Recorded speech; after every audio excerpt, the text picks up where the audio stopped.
پاکستان کے مستقبل کے بارے میں کہہ رہے ہیں غزوہ ہند کا بھی کوئی تذکرہ ملتا ہے. دیکھیں غزوہ ہند کے بارے میں حدیث ہے کہ نبی صلی اللہ علیہ وسلم نے فرمایا عصابتان من امتی احرزہم اللہ من النار. میری امت کے دو گروہ ایسے ہیں جن کو اللہ جہنم کی آگ سے بچائے گا. عصابۃ تغزو الہند وعصابۃ تکون مع عیسی ابن مریم. ایک وہ جماعت جو ہندوستان پہ حملہ کرے گی اور ایک وہ جماعت جو حضرت عیسیٰ کے ساتھ مل کے لڑائی کرے گی. اس سے بھی پتہ چلتا ہے حضرت عیسیٰ نے آنا ہے, اور غامدی صاحب جو کہتے ہیں کہ نہیں آنا, ان کا نظریہ غلط ہے. ٹھیک ہے. اب جو ہندوستان کا جس کا حدیث میں تذکرہ آتا ہے وہ اس میں پاکستان بھی داخل ہے, کیونکہ نبی صلی اللہ علیہ وسلم کے دور میں جو ہندوستان تھا وہ کیا تھا؟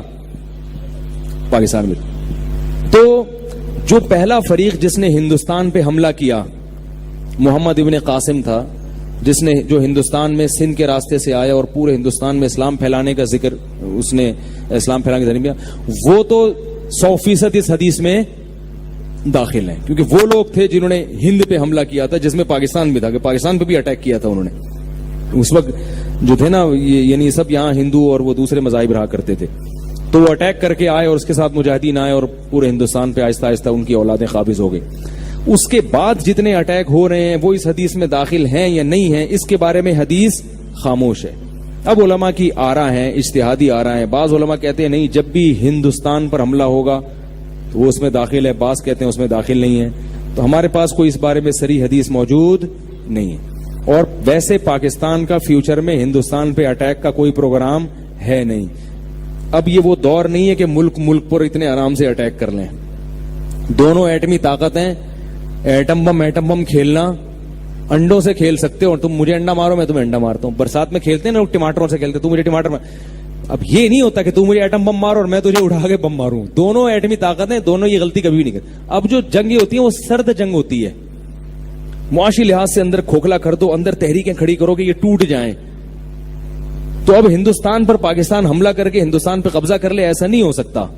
اسباب کی دنیا میں یہ نہ پاکستان کرے گا اور نہ انڈیا ایسی حماقت کرے گا کہ پاکستان پہ حملہ کرے. اب یہ ہو رہا ہے کہ ایک دوسرے کی جڑیں کھوکھلے کرنے میں. اگر انڈیا میں عقل ہوئی تو وہ پاکستان سے بنا کے رکھے گا کہ دوستی کر لو ان سے, جھک جاؤ ان کے سامنے. لیکن ان کے سیاسی حکمرانوں میں بصیرت نہیں ہے, اور جو متعصب ہندو ہیں نا ان میں بصیرت نہیں, وہ مروا رہے ہیں اپنی قوم کو, پٹوا رہے ہیں. وہ عام ہندوؤں کا بھی جنازہ نکال رہے ہیں اور مسلمانوں کو بھی مروانے کی کوشش کر رہے ہیں, پورا ہندوستان کو. تو اب پاکستان اور ہندوستان کی جو جنگ ہوگی اگر ہوئی تو اس پر ہوگی کہ کون کس ملک کو توڑنے میں کامیاب. پاکستان تو انشاءاللہ ٹوٹنے کی, کیونکہ جتنی بڑی بڑی کوششیں ہونی تھی ہو گئی ہیں.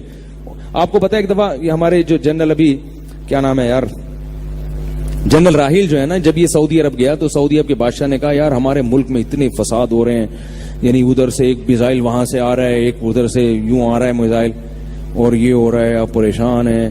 تو راحیل شریف نے کہا کہ تم لوگوں نے بھی پریشانی دیکھی نہیں ہے, ایک بم وہاں پھٹ گیا, ایک وہ ہو گیا, یہ تو ہمارے بائیں ہاتھ کا کھیل ہے. ہمارے ہاں جو ہم نے پریشانیاں دیکھی ہیں, ادھر 1000 کلومیٹر پہ انڈیا اتنی بڑی پاور وہ بیٹھا ہوا ہے, ادھر پورے 1000 کلومیٹر پہ امریکہ بیٹھا ہوا ہے افغانستان میں, اور انڈیا کو بھی بٹھایا ہوا اس نے. اور پھر ادھر صوبہ سرحد میں اندر سے تحریکیں چل رہی ہیں, ادھر سندھ میں, ادھر بلوچستان میں, اور ادھر کراچی میں. کہہ رہے ہیں ہم نے باہر ادھر بھی لڑے 1000 کلومیٹر پہ, ادھر بھی لڑے, ڈرون حملوں کا بھی مقابلہ کیا. اور جو ایجنسیاں غیر ملکی ہمارے بلیک واٹر کے نام سے گھسی ہوئی ہیں, ان کے خلاف آپریشن بھی ایک ہی وقت میں جاری. ملک کے اندر دشمنوں کو بھی ختم, باہر سے دشمنوں کو بھی ختم, اور بلوچستان کی تحریکوں پہ بھی کوشش. یہ ساری جنگیں الحمدللہ ہم کامیابی سے لڑ رہے ہیں, اور ہمارے اعصاب ابھی کمزور. میں پورا بیان نقل نہیں کر رہا ہوں, ان کا جو مفہوم بیان کر رہا ہوں. ہمارے اعصاب کمزور, تم نے تو پتہ ہی نہیں کہ دہشت گردی ہوتی کیا ہے. یہ کہتا ہے ادھر پٹاخہ پھٹ گیا, ادھر سے جیسے ایک آدمی چاروں طرف سے بم گر رہے ہیں اور وہ وہاں سے بھاگ کر آئے, اور وہ دوسرا کہ یار ادھر شب برات کا پٹاخہ پھٹ رہا ہے, میں ڈر گیا, مجھے بچا لو. کہے گا بھائی تو پٹاخے سے ڈر رہا ہے. تو عرب لوگوں نے ابھی دیکھا نہیں ہے کہ دہشت گردی, اللہ بچائے سعودی عرب کو ہر قسم کی دہشت گردی سے بچا کے رکھے. تو پاکستان نے بہت سارے محاذوں پہ جنگ لڑی ہے, اور الحمدللہ اب کامیابی کی طرف جا رہا ہے. تو اب الحمدللہ کوئی ایسی سازش پاکستان کے خلاف اللہ کی رحمت سے پوری امید ہے مستقبل میں نہیں ہو سکتی جو پاکستان کو توڑ دے. اب نہیں ہو سکتی انشاءاللہ.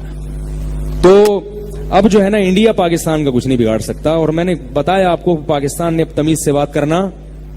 آپ نے دیکھا جنرل مشرف کا بھی بیان سنا ہے, ایک انڈیا کے ایک اینکر نے کچھ الٹی سیدھی باتیں کی کہ ایک وادر بن رہا ہے, پاکستان چائنا کا غلام بن رہا ہے اور یہ ہو رہا ہے. تو وہ کیسا جواب دیا ہے, چند سال پہلے تک پاکستان آرمی کا کوئی ریٹائر آفیسر اس طرح سے انڈیا سے بات نہیں کر رہا تھا, یہ سٹائل نہیں تھا.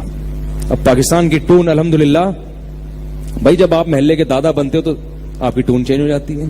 میں نے ایک واقعہ بتایا, ایک آدمی گیا, وہ چاقو نکال کے کسی سے کہہ رہے جیب میں جو کچھ ہے نکال دے. اس نے جیب سے بندوق نکال لی. جیب سے کیا نکال لیا؟ بندوق. تو اب ٹون کس کی چینج ہوگی؟ اب کہہ کہ تیری جیب میں جو کچھ ہے تو نکال. تو ابھی تک انڈیا پاکستان کو اس طرح کی باتیں کر رہا تھا. پاکستان بیچارہ تھوڑا سا سہما, کیونکہ پاکستان کے اپنے مسائل تھے, ادھر افغانستان میں مسائل, ادھر اندرونی مسائل, ہر طرف سے اندر خفیہ ایجنسیاں گھسی ہوئی ہیں. تو پاکستان تھوڑا گھبرا رہا تھا. اب الحمدللہ پاکستان کی ٹون, اب پاکستان نے تمیز سے بات کرنا چھوڑ دی ہے. پاکستان کہہ رہے اس سے ہم تمیز سے بات کریں گے جو ہم سے تمیز سے بات کرے گا. وعلیکم السلام اس کو کہیں گے جو ہم کو السلام علیکم کہے گا. یہ الحمدللہ ایک حقائق ہیں. تو بہت ساری نا امیدی کی باتوں میں امید کی باتیں بھی الحمدللہ بہت ساری.